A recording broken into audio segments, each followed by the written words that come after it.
चलिए दोस्त, आज हम लोग 9th क्लास का जो पोलिनोमियल होता है, पोलिनोमियल्स बहुपद का क्लास स्टार्ट कर रहे हैं, जो आपका एक्सरसाइज 2.1 से होगा। और जो भी 2.1 में जितने भी प्रश्न हैं उस प्रश्न को पूरा कॉन्सेप्ट के साथ, डिस्कशन के साथ आपको उस प्रश्न को बताया जाएगा। तो आपका पहला प्रश्न है बहुपद का कि निम्नलिखित व्यंजकों में कौन कौन एक अचर बहुपद है, एक चर बहुपद है, एक चर बहुपद है और कौन कौन नहीं है।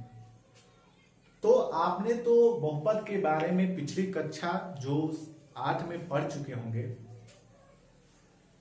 कि कोई भी व्यंजक होता है वो एक बहुपद होता है। लेकिन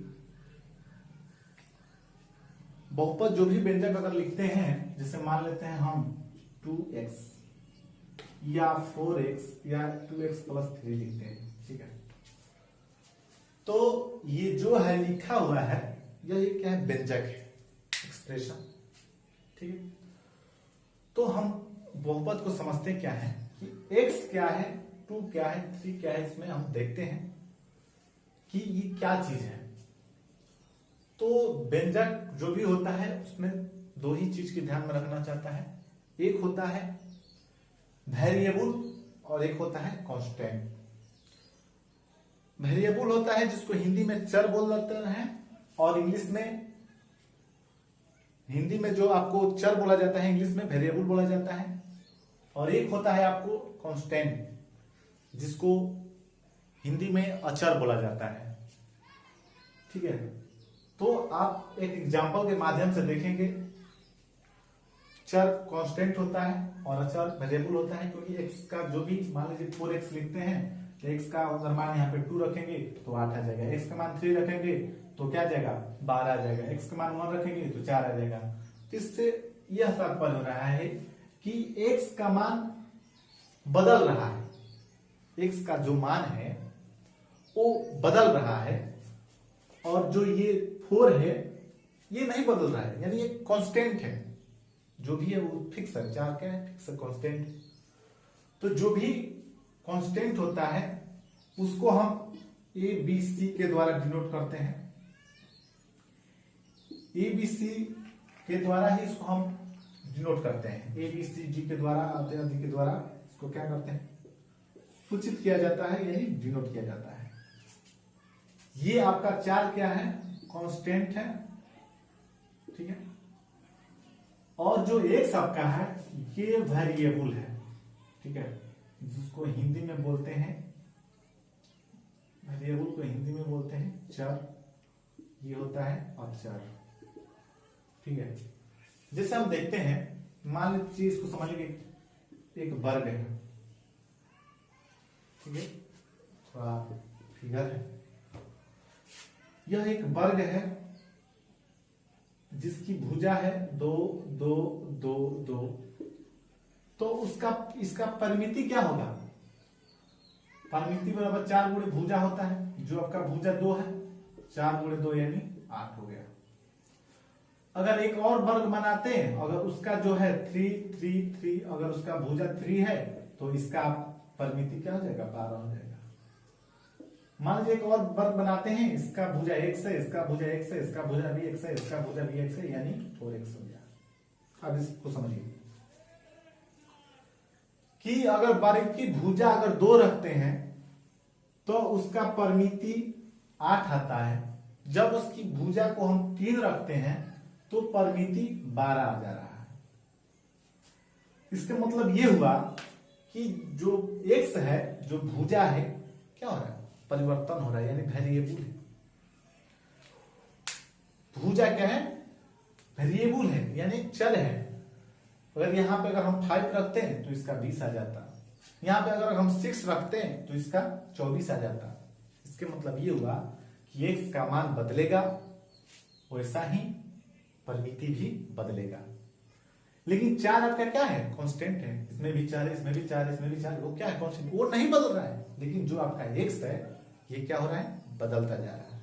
ठीक है, तो ये आपका x क्या होता है, वेरिएबल होता है, जिसको हम x, y, z आदि द्वारा क्या करते हैं, सूचित करते हैं।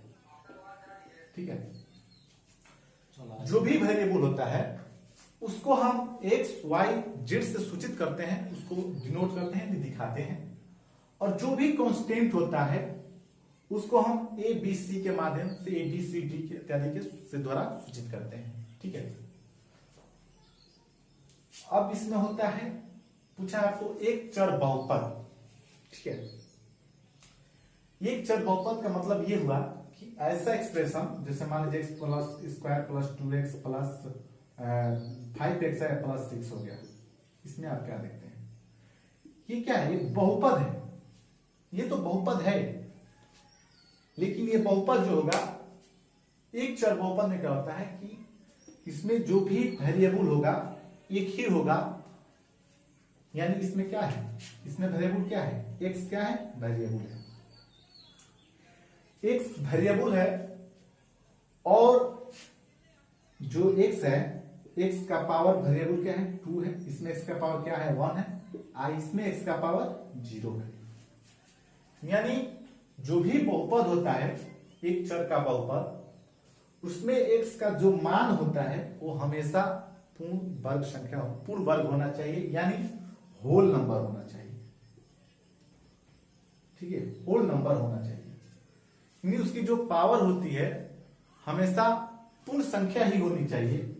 अगर उसकी पावर पूर्ण संख्या नहीं होगा तो वह बहुपद, एक चर का बहुपद नहीं होगा। ठीक है, क्या हमने बताया आपको कि अगर कोई भी व्यंजक दिया हो 2y square plus 5y plus 3 है। ठीक है, तो इसमें क्या कहेंगे, ये y चर का बहुपद है, ये जो है y चर का बहुपद है, इसमें y क्या है, वेरिएबल है, और 2 क्या है, इसमें कांस्टेंट है, जिसको हम y स्क्वायर का कोफिशिएंट भी बोलेंगे। ठीक है, अगर हम आपसे पूछा जाए कि y का कोफिशिएंट इसमें क्या है, तो 5 है, और y स्क्वायर का कोफिशिएंट क्या है, इसको 2 बोलते हैं, हिंदी में गुणांक बोलते हैं। ठीक है, अगर आपसे पूछा जाए कि x 0 का कोफिशिएंट क्या है, तो आप बताएंगे कि x 0 का कोफिशिएंट 0 होता है। तो यहाँ पे x 0 नहीं लिखा जाता है, इसलिए कि x के पावर 0 का जो वैल्यू होता है हमेशा 1 होता है। किसी भी संख्या का या किसी भी वेरिएबल का अगर पावर 0 हो तो उसका जो मान होता है हमेशा 1 होता है। ठीक है, उसका मान हमेशा 1 होता है। तो आपको हमने ये बताया कांस्टेंट क्या है, वेरिएबल क्या है। ठीक है, अब आइए हम समझते हैं। क्वेश्चन आपका है, निम्नलिखित व्यंजकों में से कौन सा एक अचर बहुपद है। तो हमने आपको बताया कि वैसा बहुपद जिसमें हमारा एक वेरिएबल होगा और उसका जो वेरिएबल होगा उसका पावर हमेशा पूर्ण संख्या होनी चाहिए, यानी होल नंबर होना चाहिए। तो आप पहला प्रश्न को देखते हैं कि 4x square minus 3x plus 7 है। तो इसमें आप देखते हैं कि इसमें x क्या है, चर x, ये बहुपद जो है चर x में क्या है, वेरिएबल है, ये वेरिएबल है, बहुपद है, यानी एक चर का बहुपद है, क्योंकि इसमें जो भी वेरिएबल है x ही है। तो क्या बोलेंगे, चर x में बहुपद है, यानी यह एक चर का बहुपद है। ये एक चर का पूछा है कि एक चर का बहुपद है या नहीं है, तो इसको क्या कहेंगे, यह एक चर का बहुपद, एक चर जो है चर x में बहुपद है, इसलिए यह जो क्या है x square 4x square minus 3x plus 7 जो है यह आपका बहुपद होगा। यह बहुपद है, यह आपका क्या है, यह जो आपका बहुपद है। ठीक है, यह आपका बहुपद है। ठीक है, क्योंकि इसमें चर का जो मान है x है, बोला है एक चर बहुपद, जिसमें चर होना चाहिए, एक ही चर होना चाहिए, दो चर नहीं होना चाहिए। पूछा है कि एक चर बहुपद, इसलिए एक चर बहुपद है, इसमें एक चर है जो वेरिएबल है, तो क्या है, ये एक चर बहुपद है। और देखते हैं कि इसका जो इस चर का जो पावर भी है वो यहाँ पे 2 है, जो कि क्या है, होल नंबर है, पूर्ण संख्या है। x का भी पावर क्या है, 1 है, जो होल नंबर है। और 7 इंटू एक्स का पावर 0 है, 0 भी एक होल नंबर होता है। ठीक है, तो ये क्या होगा, यह एक बहुपद, एक चर का बहुपद है। ठीक है,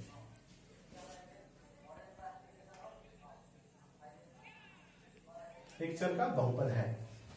अब दूसरा प्रश्न है कि y² प्लस √2 ये बहुपद एक चर का बहुपद है या नहीं है। तो यह देखेंगे कि y² प्लस √2 यह क्या है, y चर y में बहुपद है, यानी इसका पावर जो है y का, जो भी चर है इसका पावर हमें क्या है, इसका पावर क्या है, 2 है, जो कि 2 क्या है, एक होल नंबर है।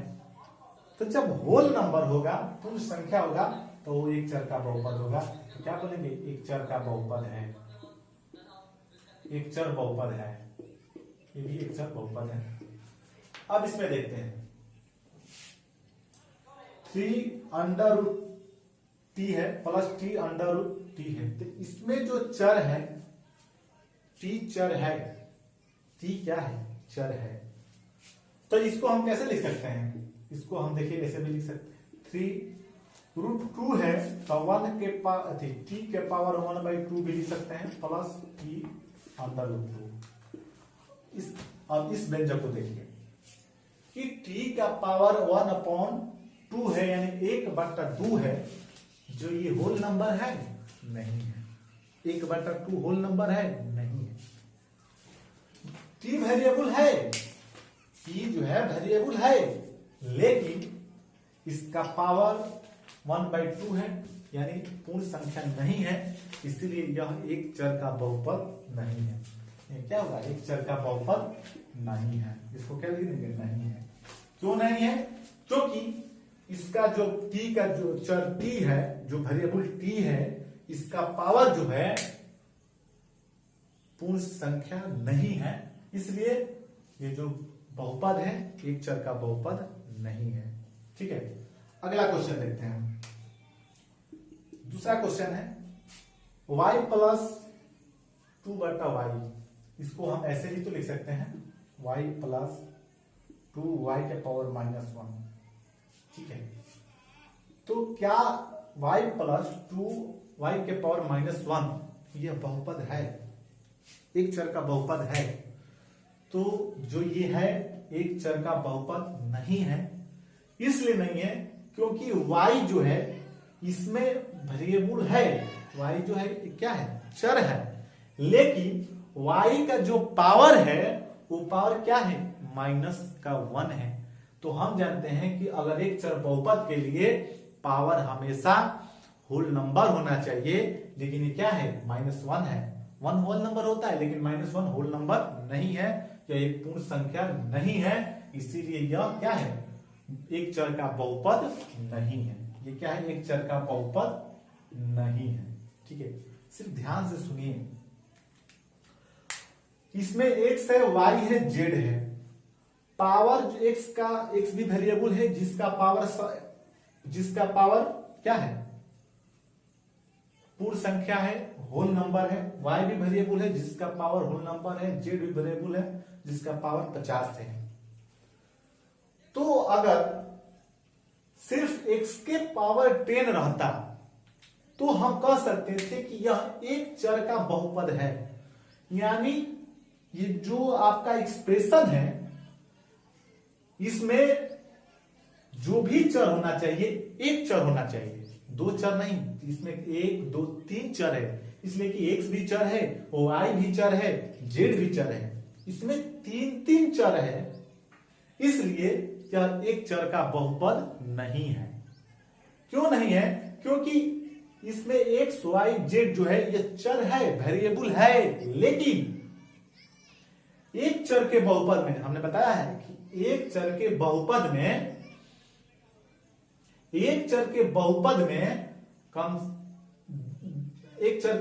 में जो क्या है, y भी चर है, z भी चर है, ठीक है ना। एक चर के बहुपद में एक ही चर होना चाहिए, लेकिन यहां पर x y z यानी 2 3 चर है, इसलिए यह एक चर का बहुपद नहीं है। बहुपद है लेकिन एक चर का बहुपद नहीं है। ये आपका उत्तर हो गया। ठीक है, तो आपने क्या सीखा? एक चर का बहुपद नहीं है। अब आते हैं आपको हम अगला क्वेश्चन लेकर। स्टॉप हो गया, स्टॉप है। चलिए अगला क्वेश्चन हम देखते हैं। चलिए अगला क्वेश्चन है, आपको अगला क्वेश्चन लिखना पड़ेगा। ठीक है, तो अगला क्वेश्चन आपको